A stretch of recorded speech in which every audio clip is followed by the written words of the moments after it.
Welcome to Fire Service Court. My name is Brad Pinsky, and I'm going to be your host today. And along with me, I have the Honorable Chip Comstock and the way more honorable John Murphy.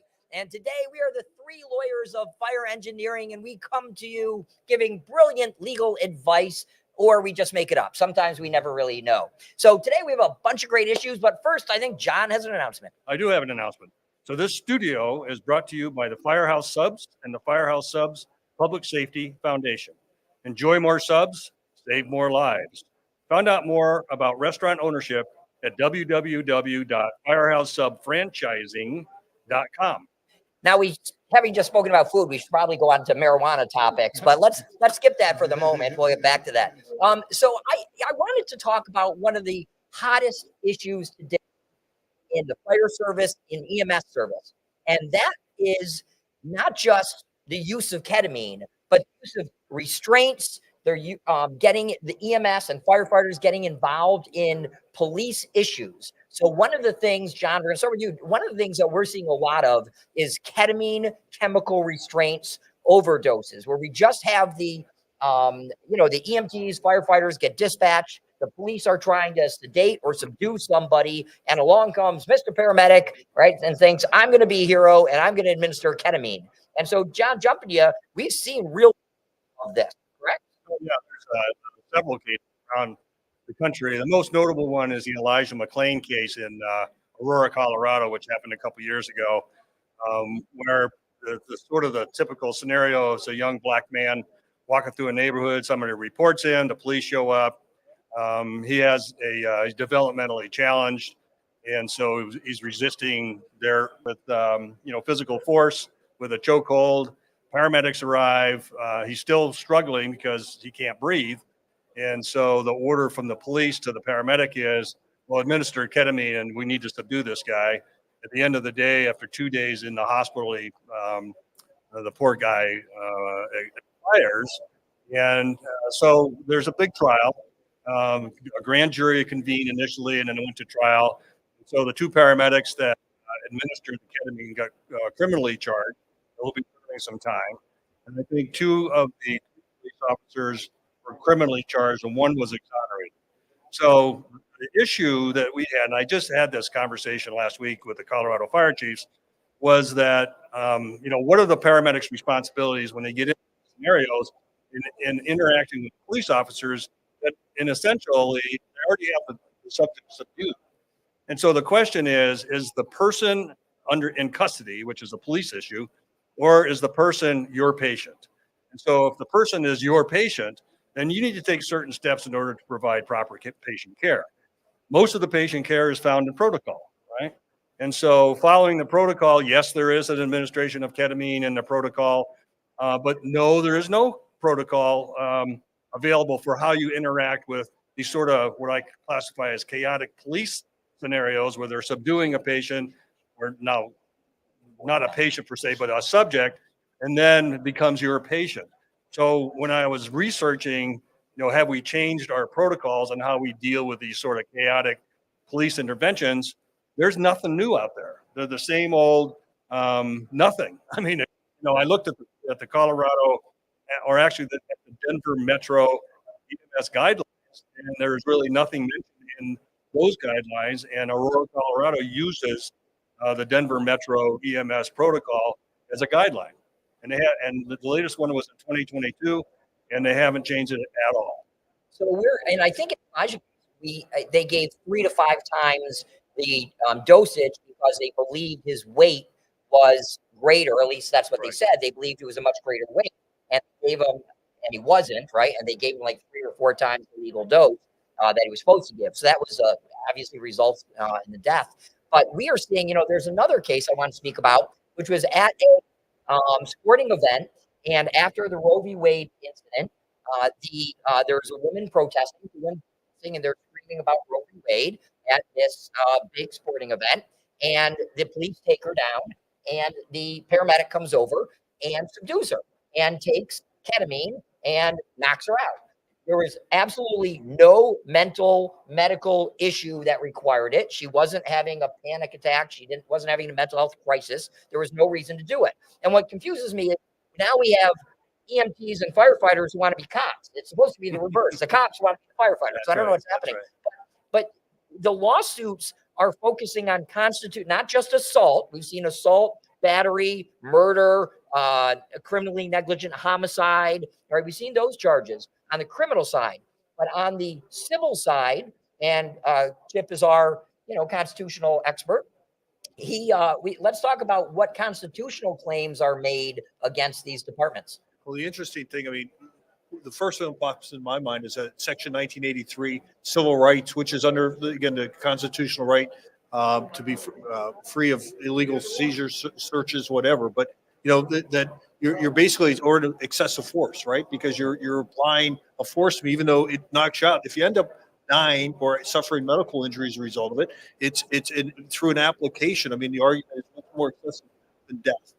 I don't know if you've seen any other constitutional issues other than that. But no, the Fourth Amendment's been the big one. Brought to you by 1983 claims, and there's been an attempt to say take away my life liberty by removing my freedom of choice for medicine. Well, you also have an Eighth Amendment undue punishment.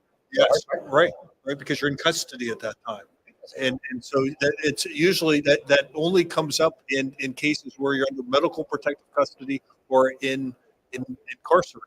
We don't see that now. They've tried to make Eighth Amendment cases before against medics, but they've never been in custody. Well, now in these cases they are. Yeah, and I can tell you, these cases are popping up everywhere, becoming extremely, extremely frequent because for some reason EMS and firefighters are trying to get involved with the police. And I got to tell you, since the George Floyd left, the public obviously, understandably, very upset, very on edge about this. And when we start pushing the limits, you're going to jail.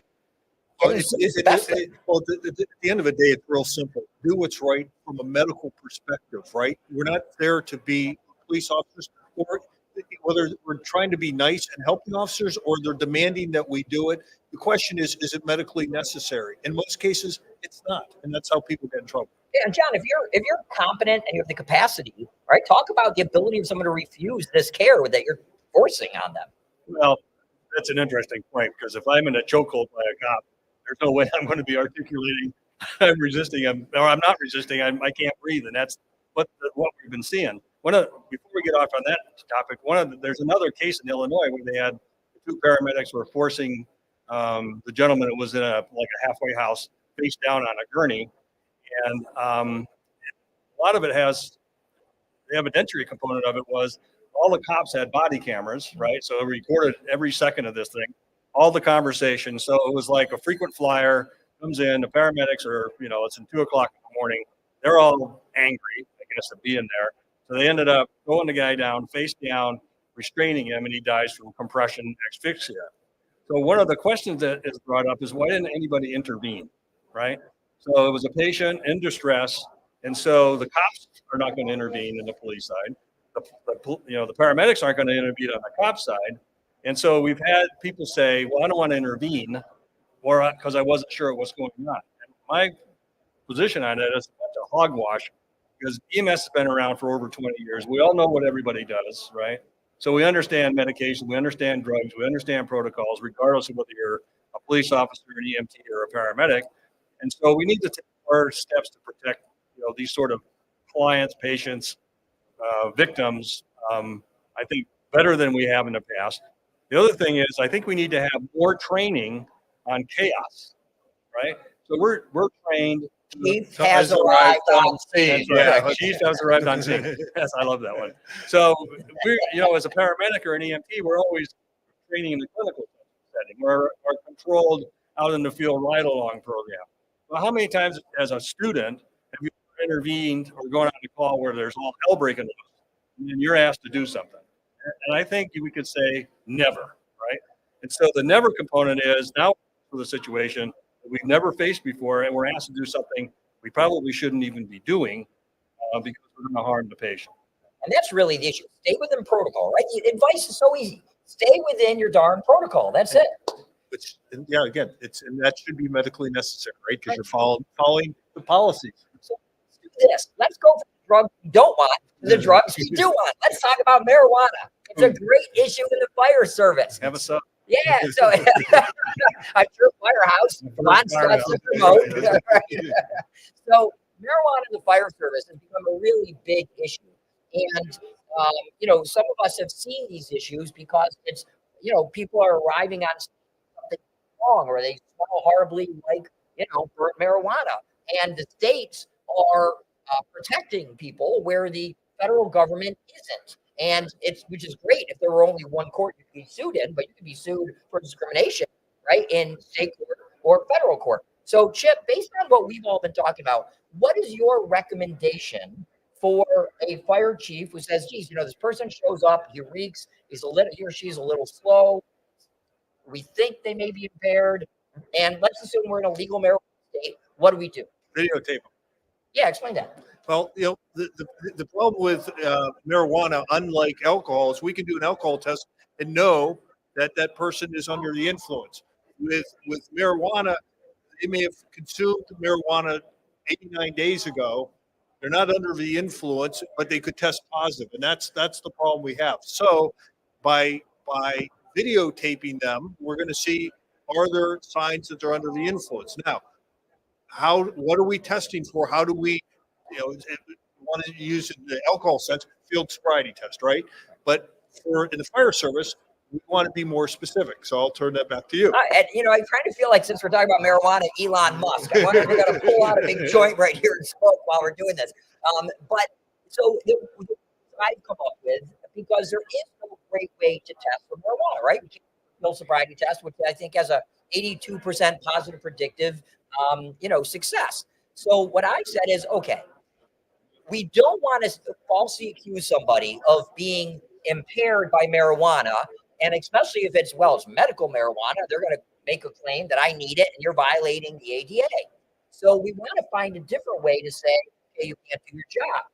So if you have job performance requirements, which says, paramedics have to be able to make dose calculations and firefighters have to be able to tie knots and force a door, all these complicated things, then test them on that. So now Chip comes in impaired pretty much every day. So Chip comes in impaired, and I look at him and say, Chip, you seem high.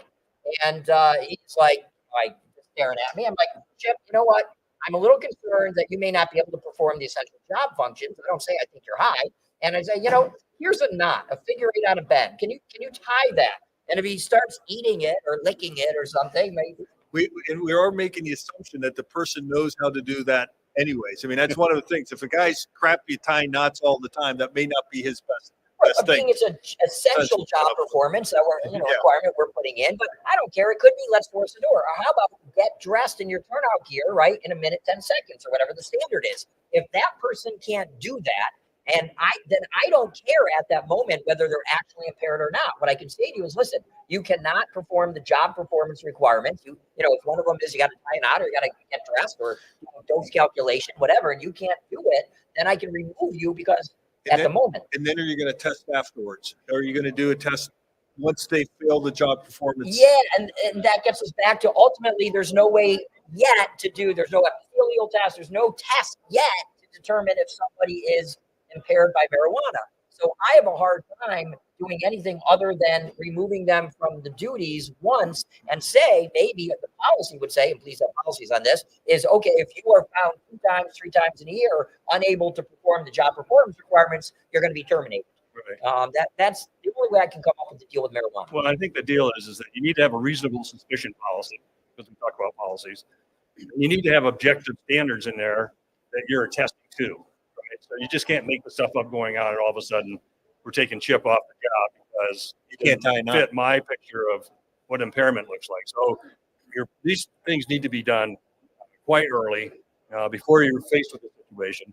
And it's a reasonable suspicion policy. So you have certain standards or tests, and even you can take them to the lab and have them tested to see what's going on currently. But the question still comes in is, are they impaired? So if you had somebody that's been drinking all night, you're at a conference somewhere like Indianapolis, hypothetically, and you have to go to work the next day, and you're like reeking of alcohol, and you're in your bunk room sleeping, you're impaired. So what's the department do? So they do the reasonable suspicion, have 2 people witness it, put them into BC's car, take them over to your lab, you can test them and you can determine the amount of alcohol or the type of drugs that are in the blood system right away. Marijuana, 30 to 60 days, but you can get, it's hard, right? It's very difficult to make those testing judgments. Well, the other thing is even if we have all these issues, and Brad and I we may disagree, or John, with whether you should permit it or not, because you get into federal requirements on AFG grants and some other things, but there is a distinction on the state level between how states interpret the ADA, American Disabilities Act, as it relates to a medical card use marijuana, right? If you're in as Brad often refers to the Socialist Republic of New York, you're probably safe because they're going to view that that marijuana use is protected if there's a medical condition, that you have some protection under federal law. Other states aren't that way, and particularly in southern and Midwest states, there's a lot less protection. Yeah, and we have definitely seen the federal courts, because look, under the ADA, which is federal law, if you are sued in federal court, then the ADA is going to say, I'm sorry, it's a controlled one substance, it's not legal, and you can be terminated if we can prove you're impaired. Now, if you admit you use it, like because I have PTSD or another condition, I admit I take 1 milligram of it, 2 milligrams, which probably 1 milligram is not really going to really affect you much. I wouldn't use it on the job, but it shouldn't really affect you much. But hey, it's in your system. You admit it, you're done. Under the states are going to protect you. So in a real example, in the city of Buffalo, a very busy, active fire department, they had a PTSD individual. They, I think, terminated him for using marijuana, medically prescribed or recommended. And they settled the case. And I'm sure they would have. And we saw like very quickly he sues and they settle it. They return him to work, back pay, etc. If you're in a protected state, you're going to lose that. So we need to find, and that was really where I was going with my suggestion, we need to find another way to get them out of the job. And that's me, can they do the job or not? Let's stop it. Well, where do you want to go? You want to go to ADA? You want to go to OSHA? OSHA's the new fear. Okay, yeah, this is the hottest topic out there. The hottest topic out Nobody there. understands OSHA in the first place. Yeah, well, now they're going to compound OSHA to rewrite. So, as everybody knows, and I want everyone to take a breath. To go back to the last one, what you breathe in is up to you. But I want everyone to take a breath with the new Department of Labor regulations. And I bet if I, scream to the people walking the hallway, how many people are panicking about the Department of Labor regs that are proposed? 26 out of 52 of them are going to say yes. 50 of them are going to say yes. 26 states are OSHA regulated or compliant states. So the new regs, listen, they have been for about 10 years. I've been following this for a very long time. And finally, they came out for public comment. The public comments ask really sincere questions. They want to know things that, what do volunteer departments do? What type of physicals do you get? What do you typically test at a physical? How many structure fires do you go to a year? People are definitely, the Department of Labor wants to know. There is no way these are coming out. And if I'm wrong, you cannot play this video back. But there's no way these regs are going to be implemented in 24. And my bet is we're going to mid 25. That said, what you have to do now is start preparing. And my number one suggestion, which will take us to the ADA, which takes us to everything, you have to now start implementing job performance requirements. Let me say it again. Right now, to prepare for the Department of Labor new regs, you have to start implementing job performance requirements. What does that mean? That means, and this is not about just interiors anymore. The fire brigade standard, this is replacing, was just about interior firefighters. Now, the Department of Labor is going to regulate every single responder on scene. So, one, you have to create a JPR, job performance requirement, for your interiors, your exteriors, your operators, your chiefs, your EMS, your fire police, whatever you got, everyone needs a JPR. And what do they look like? They look like, okay, interior firefighter must be able to wear 60 pounds of gear and crawl for 30 minutes wearing 60 pounds of gear. They also must be able to climb a 24-foot ladder wearing 60 pounds of gear and carrying 15 pounds of equipment. So you need, and I have about 30 JPRs. NFPA 1582 gives a couple of suggestions. It's a great starting point, but I have about 30 of them. Must be able to speak clearly. So you can call a Mayday, right? There's a lot of things that you need in your JPRs, and we're not ready. Once you have the JPR, now you can deal with marijuana.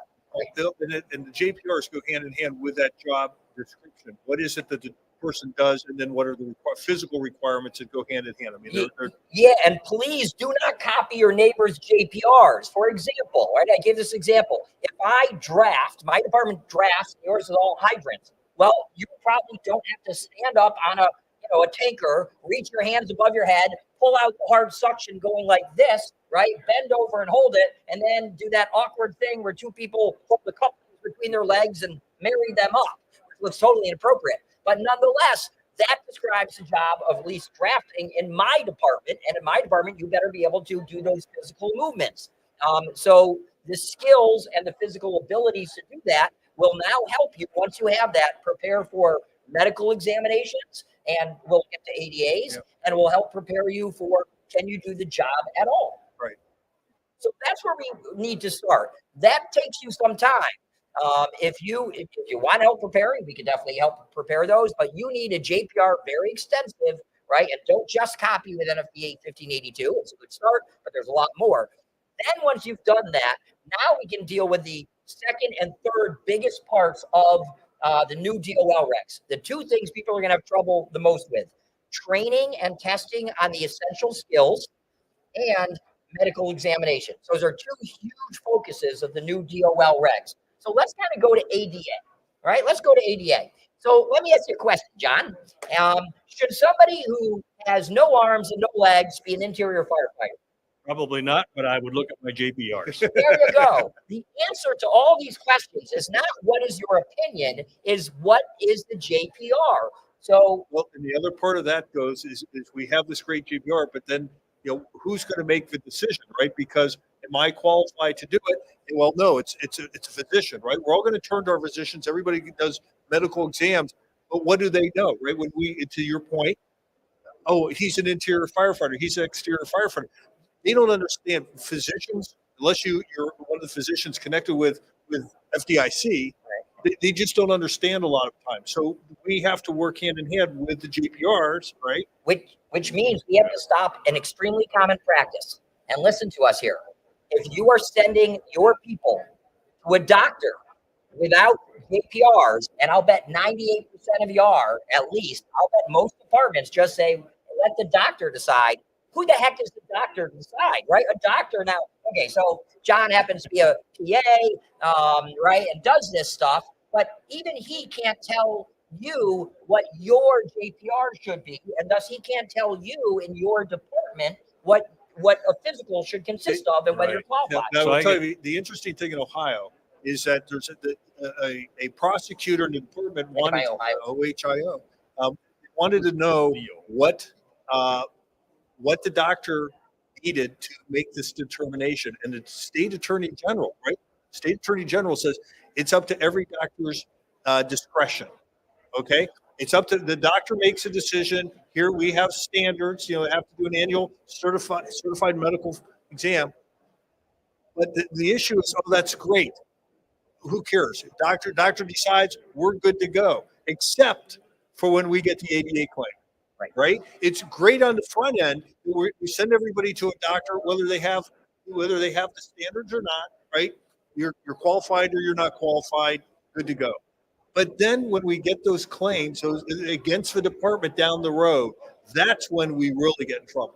It's not up front; it's down the road. Yeah, the ADA. Let's talk about the ADA, right? Because a court's going to look at what were the JPRs and could you do them? What were your JPRs? Not what did the doctor think the JPR should be? Well, I think the issue, they've come a long way, I think, on firefighter qualifications under the JPR. Because I've been doing this, practicing medicine for about 50 years, doing a lot of physicals. And so departments would send their candidates in to do a physical, right? And so they wouldn't send anything in with what the physical consisted of. So at my clinic, we have a physical form, right? It's like, you have 2 eyes, you have to check. Can you see out of those 2 eyes? Yes. You have 2 ears? Yes. Can you hear out of at least one of those ears? So it goes through this laundry list of what goes on a physical examination. But the reality is there's no EKG, there's no X-ray, there's no, prostate exam. There's the limiting blood tests to try to get the baselines for like heavy metals and cholesterol and all the things that will eventually kill us. And so we've slowly come coming about. So recently, in the last 2 years, we've got a lot of wildland firefighters coming in or structural firefighters coming in, and they're bringing in a little bit more complete physical examination, history, physical, and my opinion of whether they're qualified as a firefighter, regardless of whether there's. And I've never seen a JPR yet. And so my pushback to the department is, well, you can't qualify until you do this test, and this test, which is in the NFPA 1500 standards. And I can't qualify them because we don't get the complete picture of the candidate when they're coming in for a medical physical. So that creates a conundrum for the department. Now, one of the things that they don't want to do is getting a chest X-ray and an EKG is a cost. Right? So they're trying to minimize costing, try to get the cheapest way they can get their firefighters in, which is totally wrong. So and the other part is most physicians don't have a clue of what we do because they've never done it. And so all they're doing is looking at a candidate, they look at a hunk of paper, and they try to make a determination of whether they're qualified. And that's when the ADA part comes in. So if they're not qualified, they're going to sue you. Yeah. Right? They're going to sue you. And the courts look at two very simple things. Do you have a standard? And do the standards reasonably relate to the job? If the answer to either of those two questions is no, you lose.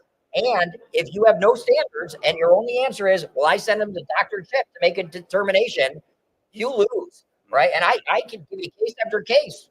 You have no standards, so how can the doctor decide? It's a non-delegable duty. And again, the section NFPA standard 1582, which is the medical exam, is a really good starting place, right? And one of the things that we see on that, I'm getting a little bit off topic, by you trying to have that not being tailor made, is people then take that standard and don't apply it properly. John, we go back with the incumbent versus the new hire. I mean, they make distinctions, and people say, well, we got a standard, we're going to use it. They don't even, when they use that standard, don't apply it properly. Yeah. So I think the case in point that Chip's trying to make is that, there's so in the NFPA 1582 standard, there's the candidate standard and the incumbent standard. The candidate standard is pretty exclusionary. You have to be pretty good health in order to get in. There's category A and there's category B. Category A's are automatically discounted. Like type 1 diabetes. If you have type 1 diabetes, Right. It's category A, you are not getting hired. Right. Or heart surgery. So if you had a stent put in, you got a pacemaker, those sorts of things, they're not letting you in. Category B, however, is somewhat permissive, right? So you may be able to do additional testing to get more clarification on somebody who may have a cardiac arrhythmia, as an example, and they're determined to be okay to work, right? The candidate standard is a whole entirely different standard. Where we have a problem interpreting the NFPA 1582 standard is when it comes into incumbents. And so you have Chip goes off on a disability because he had heart problems. He gets a stent put in. He comes back to work. Fire chief goes, well, he can't come back to work. He has a stent put in. And in the NFPA 1500 standards, it says you're excluded because you have cardiac surgery. Well, you're reading the wrong standard, right? So if you're reading the incumbent standard, which is permissive. So if you get permission from your cardiologist, you're good to go, right? But they fight it like crazy because they don't understand how to read it. And the doctors won't help either. So, and I'll tell you what, I take the category A again. If you have it, you can't join, right? Category B is if you have it, you can join, but only with a physician's letter. I take all of those, the category A's and B's, and I make them all B's on return to duty physicals, on annual physicals, right? If you got a condition, look, if you're on blood thinners, you get a crush injury, you're going to bleed out and die. I mean, that's how it is. But if your doctor says you can do it, so be it. I guess you can.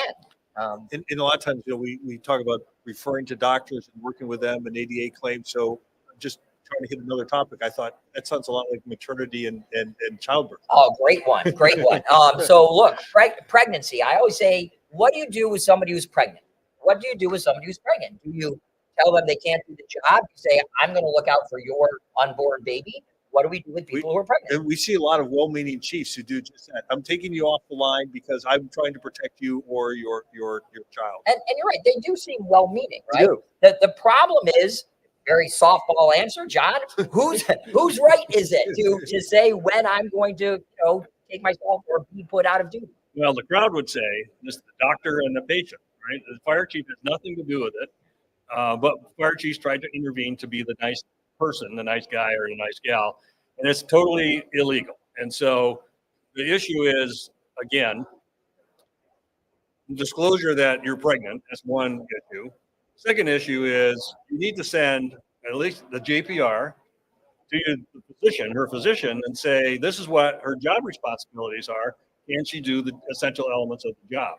And if the doc says, in consultation with her, say, yes, I can do the job, then that's fine. So she comes back to work for a period of time until she can't do the job, or the decision between her and her doctor says, I don't think you should proceed in this profession because now you're becoming hypertensive. Now you're becoming overweight because you're retaining fluids. You're creating a hazard not only to yourself or your crew. And that's a decision, again, between the firefighter and the doctor, and not you as the fire chief. So you're on a slippery slope when you're trying to do the right thing, and you're going to get a discrimination claim because now I'm pregnant and you're discriminating against me because you're sending me off from work. And sometimes I don't have enough medical leave to go off of work, so I'm off the job and without pay.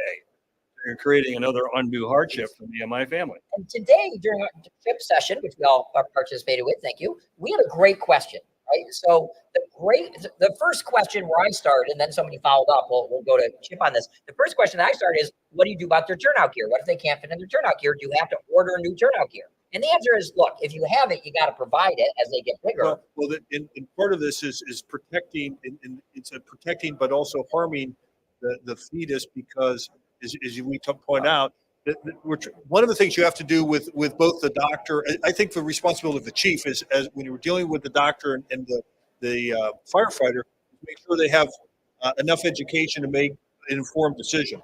What's your job duties, as John said, and one of them is that what happens to you as a firefighter with respect to your body, and that's it gets to the Yeah, so the women in fire, I think they were women at the time. Kudos to them. Somebody did a study, and she actually happened to be in my class last year as I'm talking about this. And she said, people don't understand what the study has found is that women who are pregnant, the harm to the fetus is that you put on turnout gear.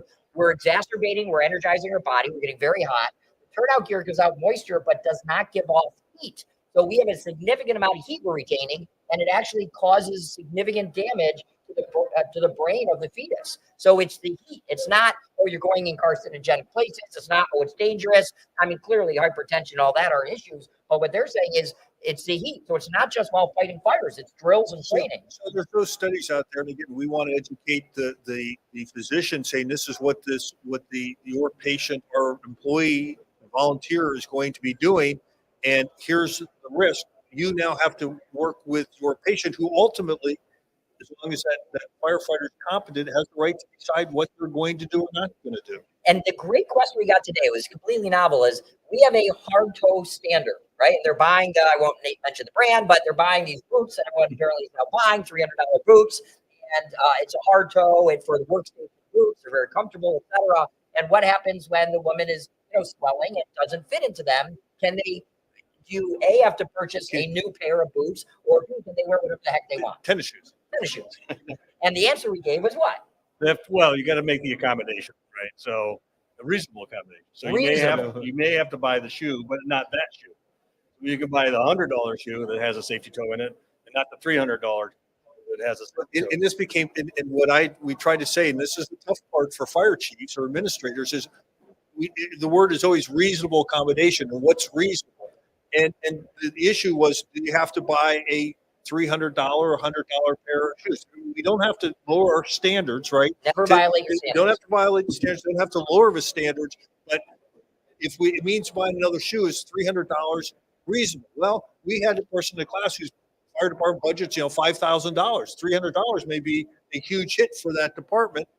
For somebody else who's multi-million-dollar budget, the jury who ultimately decides these issues may say that's reasonable as buying a $300. Right. So you buy a $300 pair of boots as opposed to $1 million lawsuit. You can buy 300 pairs of boots. So it's a toss up. So the problem you is need to make the right decision. But it's a slippery slope. You did that for this person, you did that for that person. Our simple advice is don't violate your standard. And if you can't afford something to accommodate, well, then it's not reasonable. Right.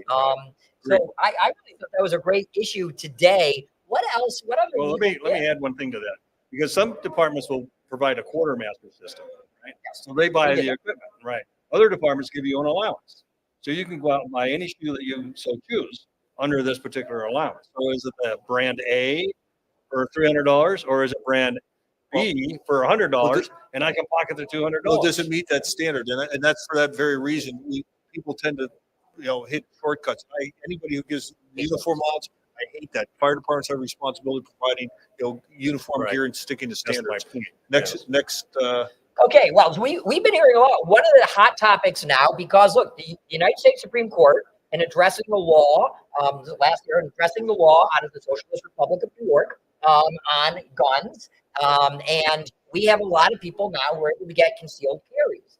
And so the question, and look, it's not just a volunteer issue, but we have an issue where people carry, and can they then take them to the firehouse?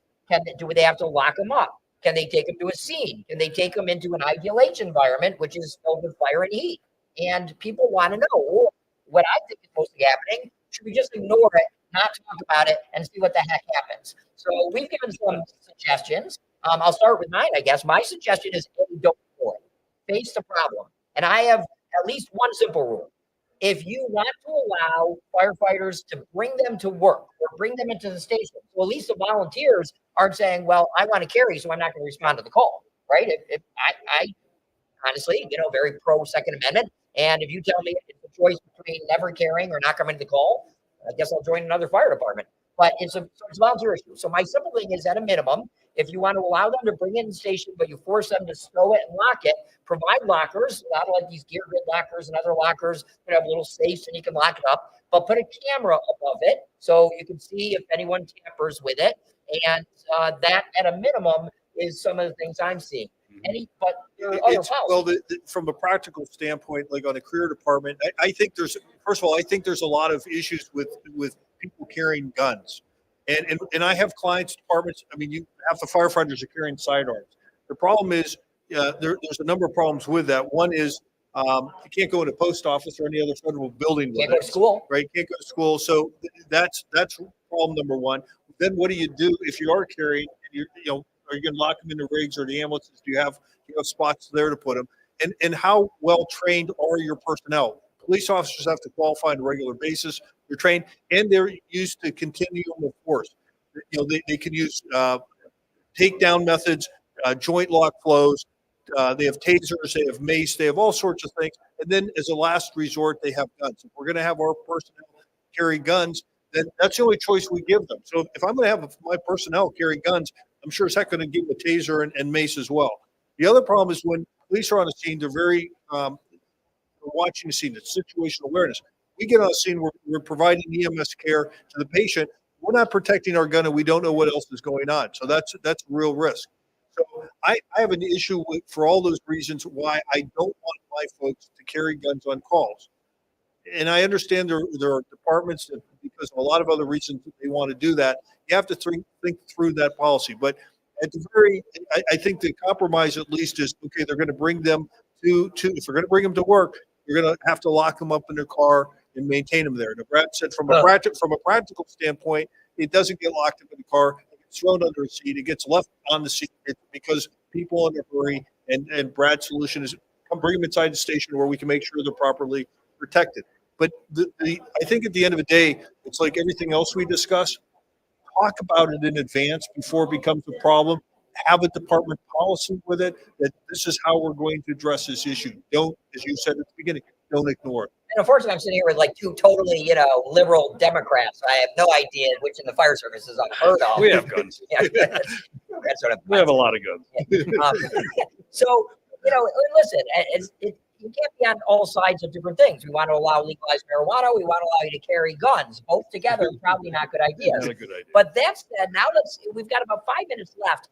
And one of the other things I'm seeing a lot of, as we read all these cases every week and talk about them, is privacy invasions in the firehouse. We're seeing a lot of privacy invasions, locker searches, desk searches, email searches. It's okay. It's okay to do that. As long as you have one thing. What is A that? JPR? A policy. We're going to be like policy guys, right? No, it's the deal is people have an expectation of privacy in their homes and in their cars and in the workplace. in terms of their desks and everything else. On the department computer, you go use department computer. I have an expectation of privacy on that, and the courts are going to protect that unless you have a policy that says you have no expectation of privacy using our lockers, our desks, our emails, our Wi-Fi, right? You've got to be so, it's a very simple policy to draft. But if you don't have it, you cannot be searching people's lockers. And the real case I actually had in my practice was somebody came in, they put a long gun in their locker. People were a little terrified of having somebody have a long gun in the locker. I think it was an AR. And, they were boasting about it. We're going shooting after. And then the department comes in with the police, unlocks it. The department says, these are our lockers to the cops, right? And the cops unlock it or break the lock, take the gun, take him out in handcuffs. And the whole thing gets thrown out because why? The expectation of privacy, especially if you got a lock on it, right? If you got a lock, I mean, the reason I'm trying to do is exclude other people. So, right, and I think people, they expect a privacy issue, even though we say there's no expectation of privacy.